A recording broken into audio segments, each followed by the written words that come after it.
Il était plus de minuit quand la porte d'entrée a grincé en s'ouvrant, un son à peine audible, sauf pour moi. J'étais assis dans le noir, éclairé seulement par la lumière du lampadaire qui filtrait à travers les stores de la fenêtre. Rachel s'est figée sur le seuil, comme une voleuse surprise en pleine action. « Où étais-tu » Ma voix a tranché le silence comme une lame. Elle a cligné des yeux, ne s'attendant manifestement pas à ce que je sois réveillé. « Je t'avais dit que je dînais avec Jean », a-t-elle dit en enlevant son manteau trop rapidement. On a perdu la notion du temps, c'est tout. Je me suis levé lentement. Dîner avec Jean ? Tu m'as dit qu'elle était hors de la ville cette semaine. Elle a tressailli. Pas une grande réaction. À peine perceptible, mais c'était suffisant. Je l'ai vue. Elle est revenue plus tôt, a répondu Rachel en passant une mèche de cheveux derrière son oreille. Ça m'a surprise aussi. Alors, tu n'as pas pensé à envoyer un texto ? À appeler. J'ai fait un pas en avant. Tu envoies toujours un texto. Toujours. Elle a haussé les épaules en évitant mon regard. Mon téléphone n'avait plus de batterie. Je ne voulais pas que tu t'inquiètes. Je l'ai simplement dévisagé. Tu t'attends à ce que je croie ça ? Ethan, ne commence pas, a-t-elle dit, sa voix baissant d'un ton. Le ton d'avertissement qu'elle utilisait toujours quand elle voulait mettre fin à une conversation avant qu'elle ne devienne inconfortable. Tu recommences à être paranoïaque. J'ai ri, un rire amer et creux. C'est ça, oui. Parce que demander où ma femme a passé la nuit sans prévenir, c'est de la paranoïa maintenant. Elle a croisé les bras. Pourquoi fais-tu toujours ça ? Tout déformé. Je n'ai rien fait de mal. Je ne sais pas ce que tu as fait, ai-je répondu en m'approchant encore plus. C'est ça le problème. Tu ne mens pas comme ça. Tu ne bégais que s'il y a quelque chose que tu caches. Les yeux de Rachel se sont tournés vers le couloir. Espérant peut-être que ça passerait. Que je laisserais tomber comme je l'avais fait auparavant, mais pas cette fois. Je sens une eau de Cologne qui n'est pas la mienne, ai-je dit doucement. Sa mâchoire s'est crispée. Tu imagines des choses. Ne m'insulte pas, Rachel. Un long silence s'est installé. Je sentais la distance s'étirer entre nous, plus large, plus froide, se solidifiant à chaque respiration. Elle a finalement posé les yeux sur moi, son expression soudainement de pierre. Je ne vais pas rester là à me défendre contre quelque chose qui n'est pas réel. Tu veux croire le pire de moi ? Très bien, mais je ne te trompe pas. Et je ne suis pas sûr de te croire, ai-je répondu. Sans colère, sans crier, juste définitif. Sa bouche s'est ouverte comme si elle voulait se battre, mais elle ne l'a pas fait. Au lieu de ça, elle s'est détournée en me frôlant. Je suis resté dans le salon longtemps après qu'elle ait disparu dans le couloir, le silence vibrant comme de l'électricité dans les murs. Je n'étais pas du genre à tirer des conclusions hâtives. Je payais les factures à temps. Je nettoyais les gouttières, me présentais à mon travail à la caserne de pompiers tous les jours, et passais mes dimanches à réparer des choses qui ne m'importaient même pas, juste pour que la vie se déroule sans accroc. Mais quelque chose s'était brisé ce soir. Pas avec du bruit, pas avec des cris, juste un claquement silencieux, là, à l'intérieur de moi. Et je savais une chose en fixant la porte fermée de la chambre. Je ne pouvais pas revenir en arrière. Je ne pouvais pas ignorer que quelque chose n'allait plus. Et quoi qu'il advienne, ce n'était que le début. La lumière du matin entrait, douce et dorée, à travers les stores, attrapant le bord de la valise que j'avais sortie du placard. Je ne me suis pas pressé. Chaque chemise que je pliais, chaque paire de chaussettes que je roulais et rangeais, donnait l'impression d'une décision prise des semaines auparavant. Derrière moi, la maison était silencieuse, trop silencieuse. Rachel ne s'était pas encore levée. Ou peut-être que si, mais elle ne savait tout simplement pas quoi dire. J'ai fermé la fermeture éclair du premier sac et je suis passé au second. Ethan, sa voix venait du seuil de la porte, petite, à peine plus qu'un murmure. Je ne me suis pas retourné. On peut parler, a-t-elle demandé en entrant. Ses pieds étaient nus sur le parquet. Elle n'avait même pas pris la peine de mettre un pull par-dessus sa chemise de nuit. S'il te plaît. Je crois qu'on a dépassé le stade de la discussion hier soir, ai-je dit en pliant un sweat à capuche et en le posant délicatement sur le dessus. Tu pars, comme ça ? Sa voix s'est brisée, fendant le calme. Tu ne veux même pas essayer de surmonter ça? Cette fois, je me suis retourné lentement. Ce n'est pas moi qui cache des choses, Rachel. Elle s'est approchée. Tu ne sais même pas s'il y a quelque chose à cacher. Je lui ai lancé un long regard. Silencieux mais ferme. Exactement. Ses yeux se sont rapidement remplis de larmes. Je l'avais déjà vu pleurer. Une fois à l'enterrement de son père. Une autre fois quand le bébé de sa sœur était né avec des complications. Mais ce n'était pas comme ça. C'était de la peur. C'était du désespoir. Elle a attrapé mon bras. S'il te plaît, ne fais pas ça. S'il te plaît, Ethan. On peut arranger ça. Tu es juste. Tu es contrarié. Et je comprends. Mais partir ne résoudra rien. J'ai retiré mon bras. Sans brutalité, mais fermement. Je ne suis pas contrarié. Plus maintenant. J'en ai juste marre d'être confus. Marre de douter de ce que je ressens chaque fois que tu me regardes dans les yeux et que tu mens encore. Ses larmes ont coulé maintenant. Elle s'est affaissée sur le bord du lit, pressant ses paumes contre son visage. Je n'ai pas menti. Je ne t'ai pas trompé. Je te le jure. Tu es rentrée en portant le parfum de quelqu'un d'autre. Tu as été distante pendant des mois, Rachel. Tu crois que je ne l'ai pas remarqué, ai-je dit en m'accroupissant pour fermer le dernier sac. Je t'ai dit que j'étais sorti avec Jean. Point qui était hors de la ville. Tu as oublié quel mensonge tu as raconté, l'ai-je interrompu doucement. Elle a levé les yeux, rouge. Alors c'est ça. Une mauvaise soirée et tu jettes tout par-dessus bord. Une mauvaise soirée, ai-je répété. Plus doucement maintenant. Non. Une soirée qui a confirmé ce que je ressens depuis des semaines. Que je vis à côté de quelqu'un que je ne reconnais plus. Rachel s'est levée et s'est approchée de moi, les mains tremblantes. Tu ne peux pas me quitter, Ethan. Tu es mon mari. J'ai ramassé la valise. Et tu étais ma vérité, ai-je dit. Jusqu'à ce que tu ne le sois plus. C'est là que sa force s'est effondrée. Elle est tombée à genoux, ses mains agrippant la jambe de mon pantalon comme une bouée de sauvetage. S'il te plaît, ne fais pas ça. Je t'aime. Je me suis agenouillé lentement, j'ai posé une main sur la sienne et j'ai parlé avec plus de calme que je ne pensais en avoir encore. Alors tu aurais dû te battre pour nous avant qu'on en arrive là. Dehors, le soleil réchauffait le trottoir. J'ai roulé la valise derrière moi, je suis monté dans la voiture et j'ai traversé la ville jusqu'à un petit complexe d'appartements nichés derrière une vieille librairie et une laverie automatique. Ce n'était pas grand-chose, juste un T2, au 2e étage. À peine assez de place pour mes outils et mon équipement, mais c'était à moi, mon propre espace, mon propre air à respirer. Le propriétaire m'a tendu la clé avec un demi-sourire. Ce n'est pas luxueux, mais c'est calme, a-t-il dit. Le calme, c'est tout ce que je recherche. Cette nuit-là, je me tenais au milieu du salon vide. Le faible bourdonnement d'un lampadaire vacillant à l'extérieur de la fenêtre. Pas de son, pas de voix, pas de faux semblants, juste le silence. Pas le genre qui vous accable. Le genre qui vous dit que vous recommencez à zéro. L'odeur des grains de café torréfiés et des pâtisseries fraîches flottait dans l'air alors que j'entrais dans le baptême grain, le café à 2 pâtés de maison de mon nouvel appartement. Une musique douce jouait en fond sonore, un morceau acoustique qui rendait tout plus doux que la réalité. Monsieur Lawson attendait déjà, assis dans une banquette au fond avec une mallette en cuir à côté de lui.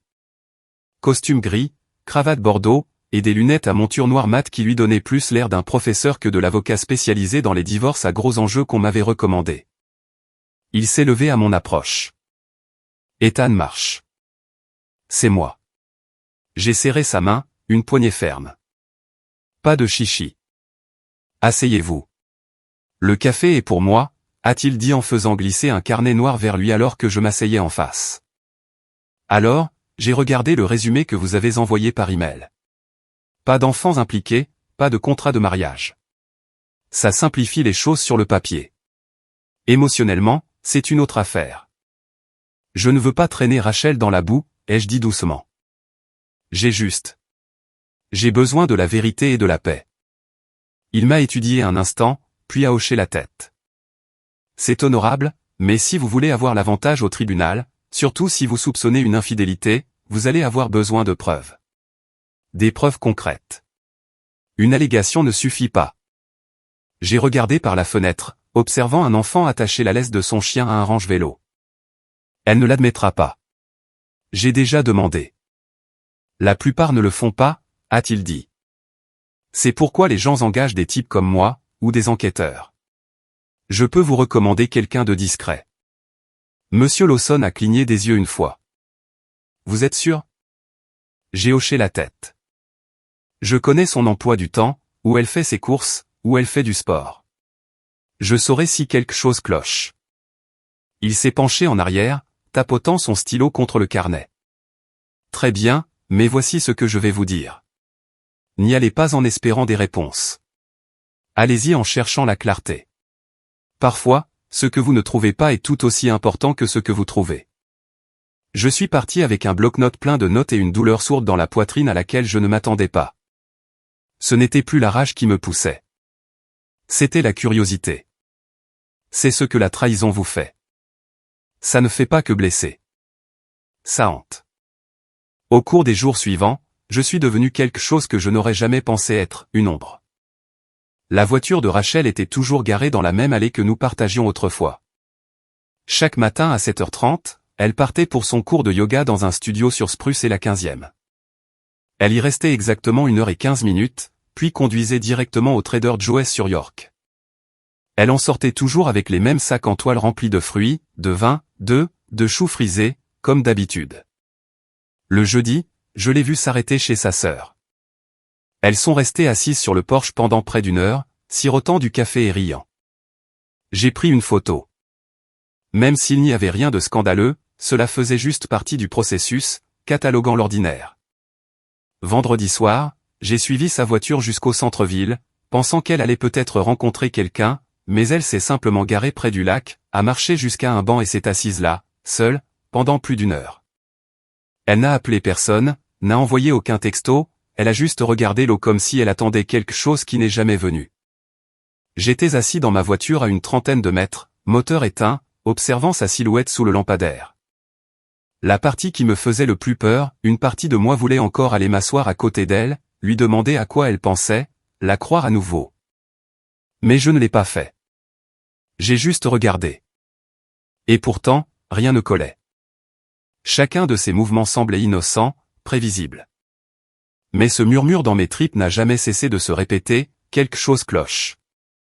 Le lundi suivant, j'ai apporté toutes mes notes, chaque lieu, chaque horodatage, chaque photo, et je les ai remises à Monsieur Lawson. Il les a parcourues, le front plissé. Soit elle est extrêmement prudente, soit elle est extrêmement maligne. Et maintenant, ai-je demandé. Maintenant, nous attendons, a-t-il dit.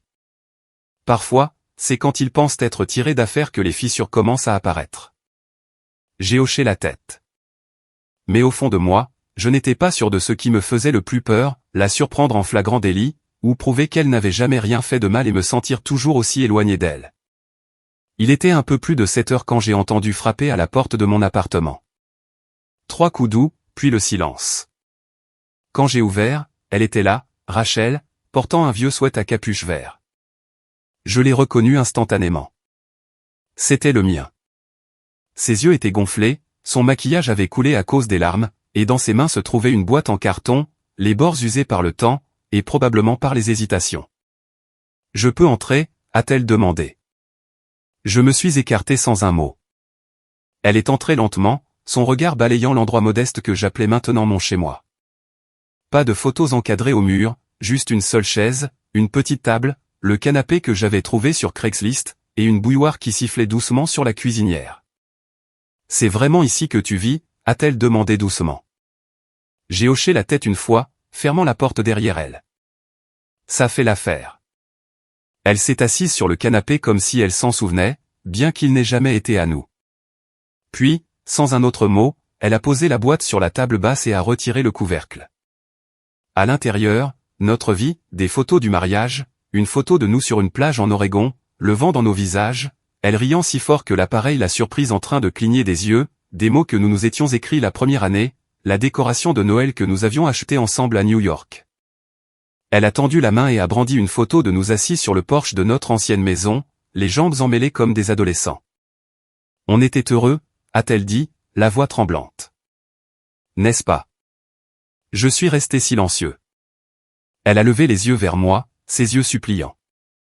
Je ne suis pas venu ici pour me battre. Juste.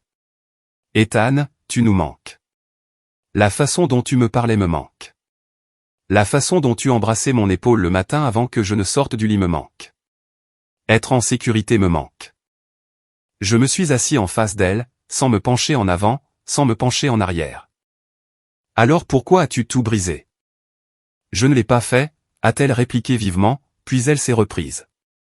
Je veux dire, pas exprès. J'ai fait des erreurs, mais je ne t'ai pas trompé. Et cette boîte, a-t-elle indiqué, c'est la preuve que nous avions quelque chose de réel. J'ai regardé les photos, mais n'en ai touché aucune. Les souvenirs ne réparent pas le présent. Alors dis-moi ce qui le peut, a-t-elle dit, sa voix se brisant. Dis-moi ce que je peux dire pour que tu arrêtes de me regarder comme si j'étais quelqu'un d'autre. J'ai pris une profonde inspiration, calme et contrôlée. La vérité, Rachel. Dis-la, simplement, quelle qu'elle soit. Son visage s'est tordu. Je te dis la vérité. Je te l'ai demandé 3 fois, ai-je dit. Et à chaque fois, j'ai une version différente de l'endroit où tu étais cette nuit-là, pourquoi tu n'as pas envoyé de texto, avec qui tu étais. Alors soit tu mens, soit tu caches quelque chose qui ressemble beaucoup à un mensonge. Ses mains ont agrippé fermement ses genoux. Tu veux qu'il y ait un problème. C'est ça. Je veux la paix, ai-je dit simplement. Je veux tourner la page. Et je n'y arriverai pas en prétendant que tes réponses ont un sens. Elle s'est levée d'un coup, les yeux fous de frustration.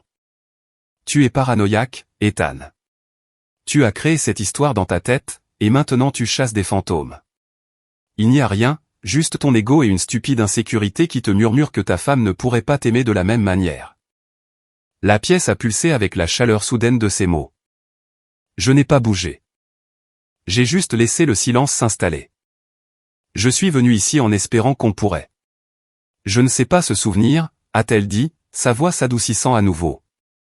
Mais tout ce que tu veux, c'est une confession pour quelque chose que je n'ai pas fait. J'ai regardé la boîte une dernière fois, puis j'ai croisé son regard. Alors tu ne devrais avoir aucun problème à le dire clairement. Elle ne l'a pas fait.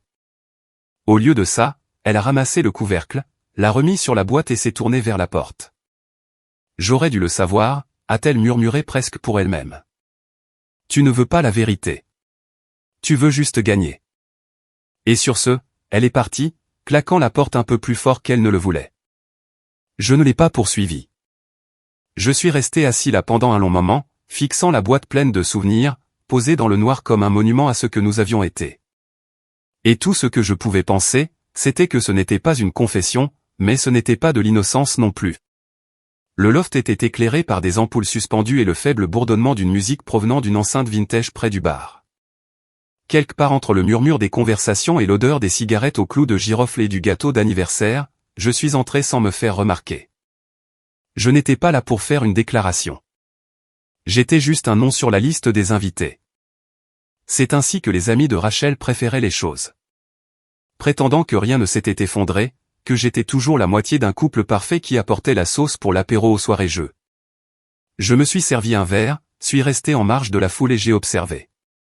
Rachel était de l'autre côté de la pièce dans une robe bleu marine, riant trop fort à quelque chose qu'un type avec des lunettes de créateur avait dit. Sa main a frôlé son bras de cette manière familière et décontractée, le genre qui signifiait autrefois qu'elle était à l'aise, pas intéressée. Mais ce soir, ça se lisait différemment. Naomi se tenait à proximité. L'amie de longue date de Rachel, saisissante et à la langue acérée. Elle portait une robe bordeaux ajustée et un sourire qui semblait pouvoir ouvrir un homme en deux si elle le voulait. Je lui ai fait un signe de tête poli. Elle a levé son verre. Je ne pensais pas que tu viendrais. Je n'étais pas sûr de le faire non plus, ai-je répondu. Je suis contente que tu l'aies fait, a-t-elle dit. Et quelque chose dans sa façon de le dire m'a fait marquer une pause. La foule de l'anniversaire était en effervescence. Quelqu'un a lancé un jeu d'action ou vérité. Des adultes à moitié ivres revivant le chaos de l'université. Je me suis déplacé vers le mur, heureux d'être invisible. Mais Naomi n'avait pas terminé. Dans un moment de calme entre les tours, elle s'est tournée brusquement vers le groupe et a pointé du doigt. Ethan. Des têtes se sont tournées. Rachel a levé les yeux. Je te mets au défi, a dit Naomi d'une voix suave, de m'embrasser. La pièce est devenue silencieuse. Même la musique a semblé baisser d'un cran. J'ai cligné des yeux. Naomi. Mais elle s'avançait déjà. Avant que je puisse pleinement traiter le moment, ses lèvres étaient sur les miennes, confiantes, délibérées, et sans aucune feinte. Des halètements ont éclaté. Quelques-uns ont ri, incertains si c'était une blague ou une scène. Quand elle s'est retirée, la voix de Rachel a coupé la pièce comme un fouet. Mais putain, qu'est-ce que tu crois que tu fais? Son visage était rouge, stupéfait, et quelque chose de bien plus dangereux. Naomi n'a pas bronché. Elle s'est tournée vers Rachel avec le même sourire narquois sur les lèvres. Oh, allez, a-t-elle dit légèrement. Tout comme tu as osé coucher avec mon mari. Le silence s'est brisé. Les yeux de Rachel se sont écarquillés. Naomi, arrête. Mais Naomi n'a pas arrêté. Elle s'est approchée. Tu crois que je ne savais pas? Tu crois que tu pouvais garder ce petit secret enterré juste parce que tu as supprimé quelques textos? Devine quoi? Lui, il a gardé les siens. La fille dont c'était l'anniversaire a murmuré, « Oh mon Dieu », à voix basse. Quelqu'un a laissé tomber son verre. Je n'ai pas dit un mot. J'ai juste attrapé mon manteau, l'ai enfilé lentement et me suis dirigé vers la porte. Sans me presser, sans réaction, juste un couloir de visage figé et une vérité qui avait finalement fait surface assez fort pour que tout le monde l'entende. Derrière moi, Rachel a crié mon nom. Mais je n'ai pas regardé en arrière, parce que parfois, le silence dit tout. Je n'avais pas fait la moitié du pâté de maison avant d'entendre la porte s'ouvrir violemment derrière moi. Ethan, attends. J'ai continué à marcher, lentement et régulièrement, la nuit fraîche de Denver frôlant mon visage comme un rappel silencieux. Tu es libre. Ses talons claquaient rapidement derrière moi. S'il te plaît, Ethan, ne t'en va pas. Je me suis arrêté, pas par sympathie, juste pour encaisser, ici, selon mes propres termes. Rachel m'a rattrapé, légèrement essoufflé. N'écoute pas Naomi. Elle est ta mère. Elle a toujours été jalouse de nous. Je me suis tourné pour lui faire face. Nous. Elle a tressailli comme si je l'avais giflé. Je veux dire, de ce que nous avions. Ses yeux étaient fous, passant des miens aux siens, cherchant un coin de douceur où se réfugier. Tu l'as embrassé, a-t-elle dit, juste devant tout le monde. C'était quoi, ça? Ça, ai-je dit d'un ton neutre, ce n'était rien. Sa mâchoire s'est crispée. Alors pourquoi le faire? Je ne l'ai pas fait, ai-je répondu. C'est elle qui l'a fait. Et je ne l'ai pas arrêté parce que, la vérité, c'est que plus rien de tout ça n'a d'importance. Rachel m'a dévisagé, ses yeux se plissant. Tu te crois au-dessus de ça maintenant? Que tu es une sorte de saint blessé qui se promène en silence pendant que le reste d'entre nous se bat pour ressentir quelque chose? Je n'ai pas répondu. Je n'en avais pas besoin. Tu veux la vérité, a-t-elle dit en se rapprochant. Très bien. J'ai fait une erreur. Une stupide erreur humaine. Mais toi, mon Dieu, Ethan, tu es si froid. Tu ne cries pas. Tu ne pleures pas. Tu te contentes d'observer. Comme une statue qui attend que tout le monde se détruise. Elle a pointé un doigt vers ma poitrine. Tu as toujours voulu être parfait, le calme, celui qui répare tout. Mais tu sais quoi? Ça ne te rend pas fort. Ça te rend juste insignifiant. J'ai laissé ça flotter dans l'air. Elle respirait fort maintenant, les joues rouges. Tu as demandé le divorce. J'ai hoché la tête. Quand? Mardi dernier. Elle a cligné des yeux comme si les mots la frappaient plus fort qu'elle ne s'y attendait. Tu ne me l'as même pas dit. Je n'en avais pas besoin, ai-je dit. Tu m'as tout dit au moment où tu as menti. Tout ce qui a suivi n'était que du bruit. Ses lèvres se sont retroussées. Espèce de... Suffisant, de moralisateur. J'ai fait un pas en arrière. Ne. Sa voix s'est à nouveau brisée. Tu t'en vas vraiment. Je suis déjà parti. Rachel a regardé autour d'elle comme si elle espérait que quelqu'un interviendrait. Mettrait sur pause. Rembobinerait le moment. Mais personne n'est venu. Juste le bourdonnement des lampadaires et le faible son de la musique qui s'échappait du loft à l'étage. Ses yeux se sont remplis, pas de larmes cette fois, mais de fureur. Tu crois que tu as gagné, n'est-ce pas? Non, ai-je dit. Ce n'était pas un jeu. Je me suis retourné à nouveau, mais pas silencieux sur le béton. Derrière moi, elle est restée figée, et je savais que ce serait la dernière fois que je l'entendrais courir après moi. Non pas parce qu'elle avait lâché prise, mais parce qu'elle avait finalement réalisé que moi, j'étais déjà parti. Le palais de justice ne ressemblait pas à un champ de bataille, plutôt à une salle d'attente pour les fins. J'étais assis seul à l'avant de la salle d'audience, une main posée sur la table en chêne poli, l'autre tenant mollement un stylo que je n'avais pas utilisé une seule fois. Monsieur Lawson s'est penché à côté de moi, feuilletant un classeur avec des onglets soigneusement étiquetés, imperturbable.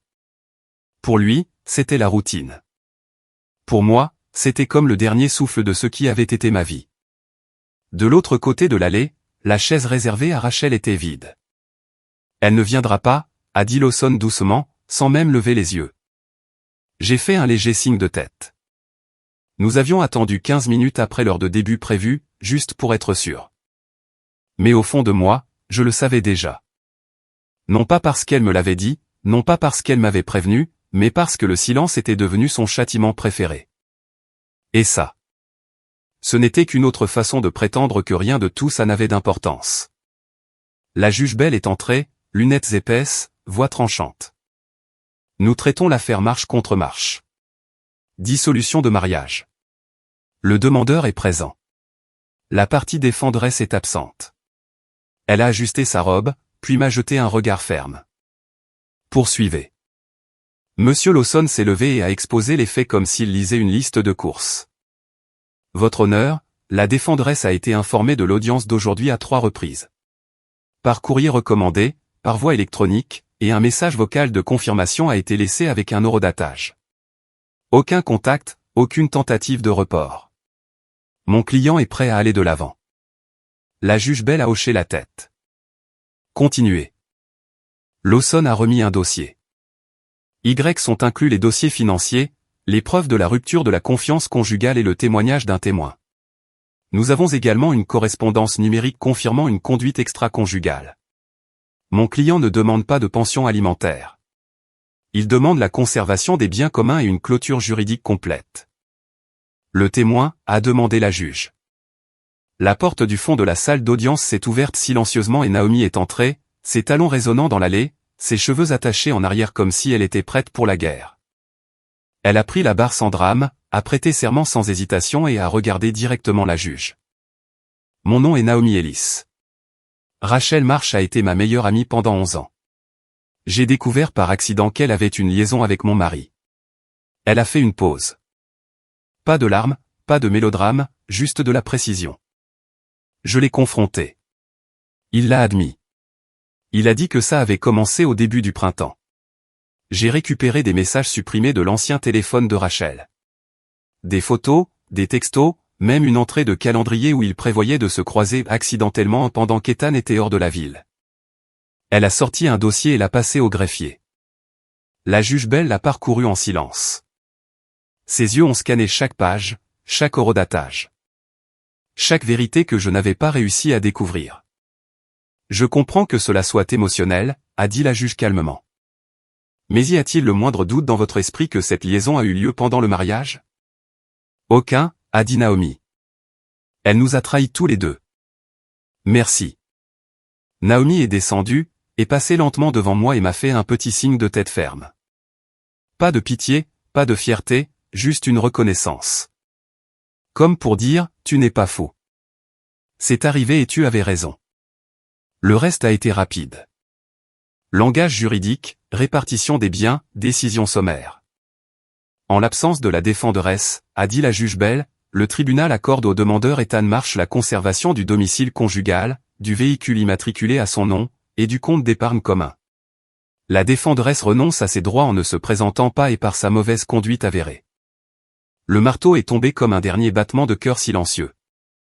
C'est tout, ai-je demandé à Lawson alors que nous sortions dans le hall. Il a hoché la tête. C'est tout. Pas de discours de dernière minute, pas de feu d'artifice, pas de scène finale avec la partie coupable implorant une autre chance. Juste une chaise vide et une décision qu'elle n'a même pas pris la peine de contester. Le silence de Rachel n'était pas une reddition. C'était un défi. Et d'une certaine manière, ça faisait plus mal que n'importe quel mensonge qu'elle ait jamais raconté. Cela faisait 3 jours depuis l'audience. 3 jours depuis que le marteau était tombé, que les papiers avaient été tamponnés, que Rachel avait choisi de disparaître plutôt que d'affronter ce qu'elle avait brisé. Je n'avais pas vraiment bougé de ma place habituelle sur le canapé de l'appartement. Même café noir, même playlist qui bourdonnait à faible volume dans les enceintes. Même silence. Sauf que maintenant, il n'était plus lourd. J'étais assis près de la fenêtre cet après-midi-là, regardant les voitures avancer au pas sur la 14e rue, quand j'ai entendu frapper. 3 coups secs. Ni pressé, ni incertain. J'ai ouvert la porte et elle était là. Naomi, les cheveux relevés en un chignon désordonné. Pas de maquillage cette fois, juste un sweat à capuche gris et un jean, et cette même expression qu'elle portait à la barre. Mesurée mais honnête. « Tu as 1 minute ?» a-t-elle demandé. Je me suis écarté, la laissant entrer. Elle est entrée comme si elle n'était pas sûre que ce soit une bonne idée, mais qu'elle le faisait quand même. « Bel endroit ?» a-t-elle dit en jetant un coup d'œil autour. « Tu as ce chic minimaliste post-divorce. » J'ai eu un petit sourire narquois. Ça va bien avec le traumatisme non résolu et le mauvais sommeil. Elle a un peu souri, puis est devenue sérieuse. Je ne serais pas passé à l'improviste, mais je pensais que tu devrais savoir quelque chose. J'ai attendu. Rachel, a-t-elle dit lentement, sort avec Marcus. Il m'a fallu 1 seconde pour me souvenir du nom. Marcus, ai-je répété. Ton Marcus? Naomi a hoché la tête comme si elle n'y croyait toujours pas non plus. Ils se voient depuis des semaines. Je pensais que c'était juste une stupidité de rebond, mais il s'avère qu'ils sont en couple maintenant. Je me suis assis lentement sur la coudoir du fauteuil, les sourcils haussés. Elle a couché avec ton mari, puis s'est mise à sortir avec lui une fois que tout a éclaté. À peu près, a-t-elle dit. Comme une suite tordue que personne n'avait demandé. J'ai expiré un court rire. Waouh. Naomi m'a regardé, quelque chose de nouveau brillant dans ses yeux. Un mélange de fureur et de curiosité. Il y a une fête le week-end prochain. Les fiançailles de notre ami Cassie. Ils y seront. Je me suis penché en arrière, les bras croisés. Laisse-moi deviner. Tu veux que je vienne? Je veux que tu y entres avec moi, a-t-elle corrigé. Pas par vengeance. J'en ai fini avec ça. Mais parfois, ça aide de laisser les gens voir ce qu'ils ont abandonné. Ces mots ont atterri doucement, mais ils ne ressemblaient pas à un piège. Ils ressemblaient à un choix. Tu es sûr que ce n'est pas un piège, ai-je demandé, à moitié en plaisantant. Naomi a souri. Mais il y avait quelque chose de doux dedans cette fois. Si c'était un piège, j'aurais porté des talons et apporté de la tequila. Je l'ai étudié. Naomi, la femme qui, il y a quelques semaines à peine, était une étrangère à une fête. Et maintenant, la seule personne qui comprenait le type très spécifique de trahison que j'étais encore en train de démêler. J'ai hoché la tête. D'accord, j'irai. Elle a incliné la tête. Si facilement? Tu offres une chance de se montrer sans dire un mot. J'aime ce genre de paix.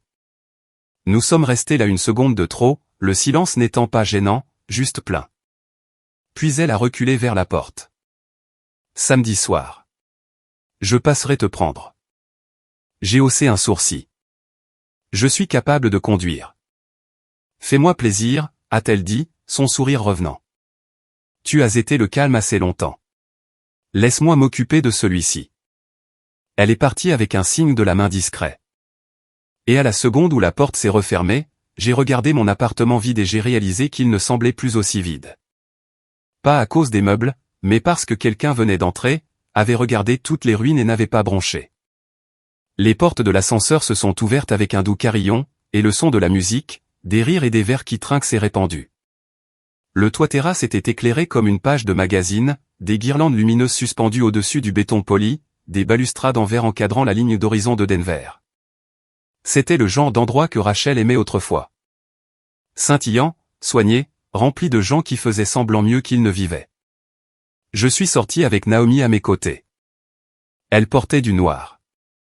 Pas voyant, pas bruyant, juste élégant et net, comme une forme de conclusion cousue dans le tissu. Son bras s'est glissé autour du mien sans un mot. Je n'ai pas eu besoin de lui demander si elle était prête. Nous l'étions tous les deux. Les têtes se sont tournées alors que nous nous déplacions dans la foule. Pas de manière spectaculaire, mais vous savez, quand les gens sentent un changement dans l'atmosphère, c'était nous. J'ai aperçu Rachel près du bar.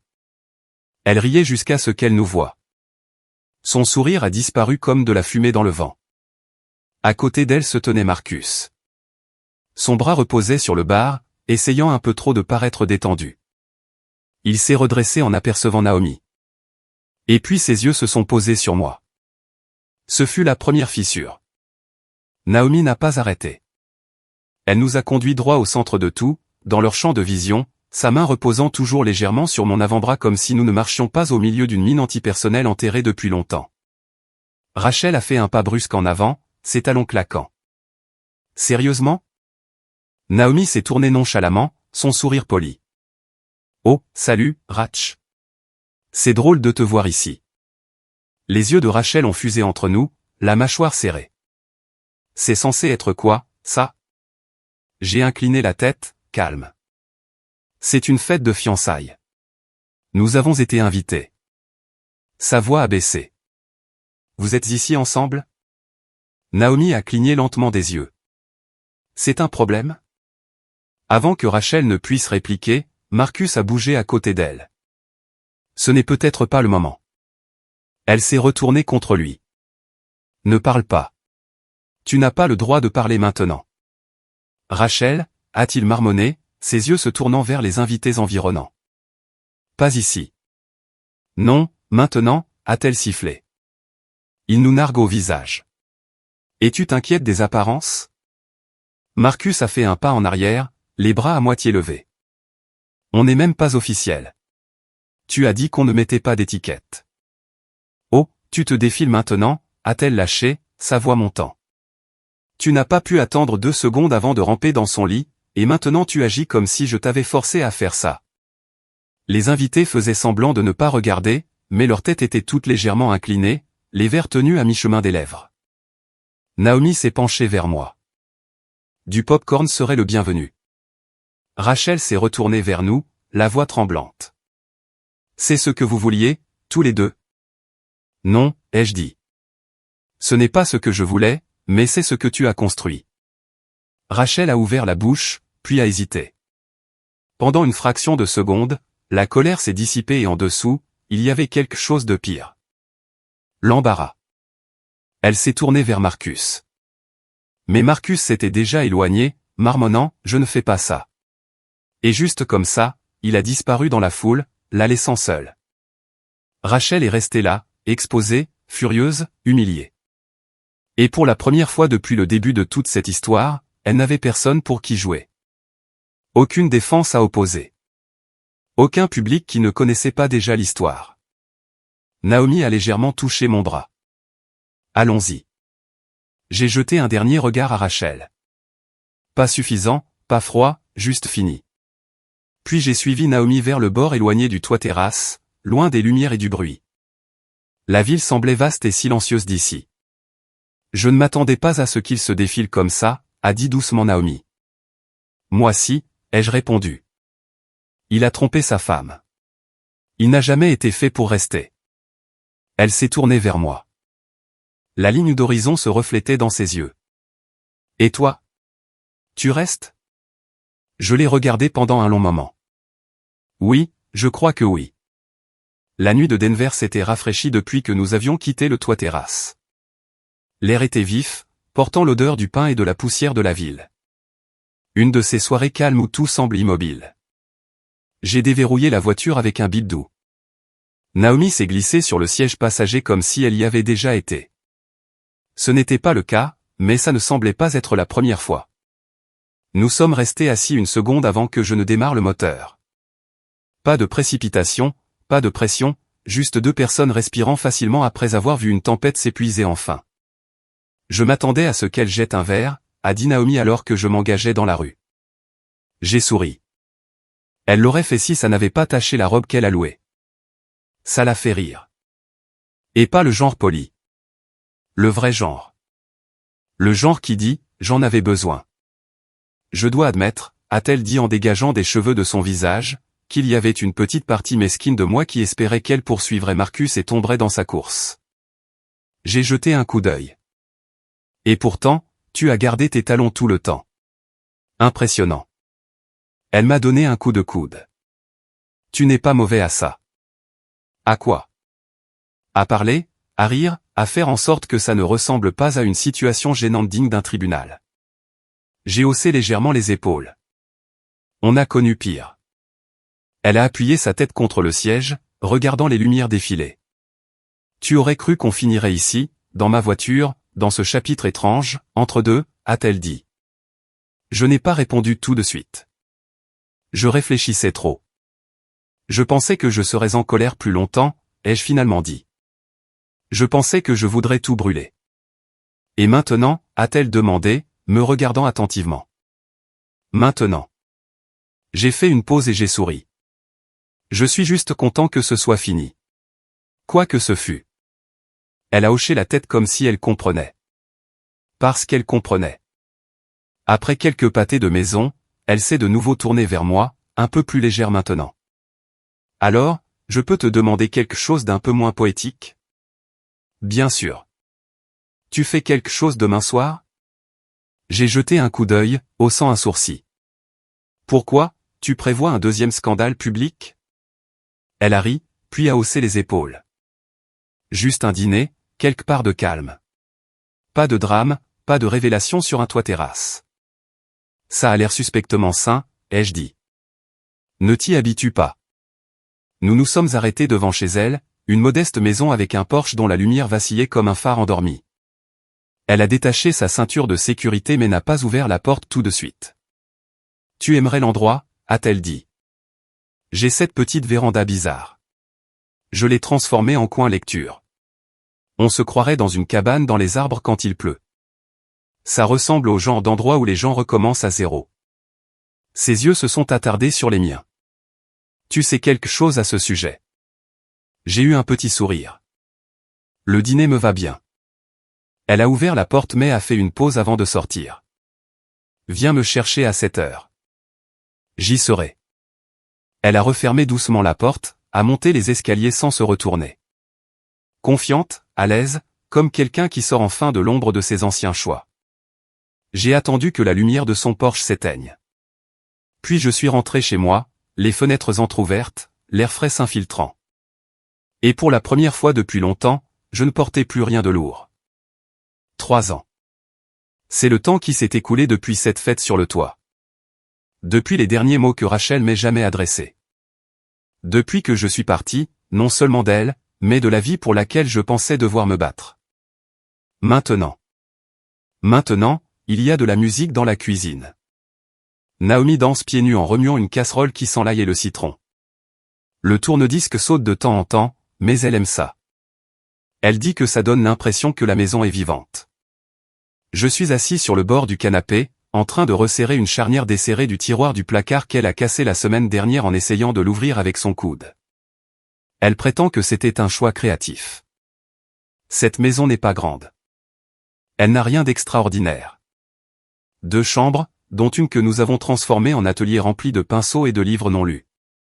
Le jardin est un désordre de fleurs sauvages et de mauvaises herbes que nous prétendons intentionnelles.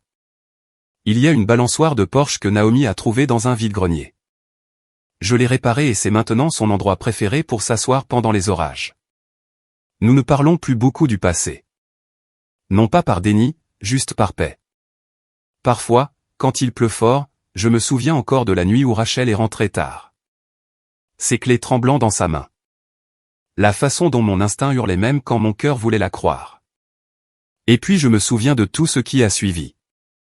Le silence, l'effondrement, le moment où la vérité a finalement cessé de se cacher. Ce qui est drôle, c'est que Naomi et moi n'avons jamais rien précipité. Nous n'essayions pas de tomber amoureux. Nous essayons de trouver de l'air. Mais d'une manière ou d'une autre, dans le calme, dans les rires, dans les choses honnêtes, nous avons construit quelque chose de stable. Pas parfait, mais réel. Parfois, la douleur ne vous apprend pas ce qu'il faut éviter. Elle vous montre où vous tenir quand la poussière retombe. Naomi se retourne et pointe la cuillère en bois vers moi. Tu penses encore trop fort. Je souris, juste reconnaissant. Elle s'approche, m'embrasse sur le front. Le dîner dans 10 minutes. Alors qu'elle se retourne, la lumière du soleil frappe la fenêtre de la cuisine juste comme il faut, dispersant de l'or sur le comptoir, le sol, l'espace entre nous. Et je pense que c'est peut-être la leçon. Certaines fins ne sont pas des punitions, ce sont des sauvetages. Et c'était la fin de mon histoire. Mais je continue de penser à Naomi, à la façon dont elle s'est levée au tribunal et a dit la vérité, même quand elle n'y était pas obligée, même quand cela rouvrait toutes les blessures qu'elle avait travaillé à refermer. Elle aurait pu rester silencieuse, garder ses distances, mais au lieu de cela, elle a choisi de parler. Pensez-vous qu'elle a bien agi? Dites-le moi dans les commentaires. Et si cette histoire a résonné en vous, appuyez sur le bouton j'aime et abonnez-vous. Il y en a d'autres à venir.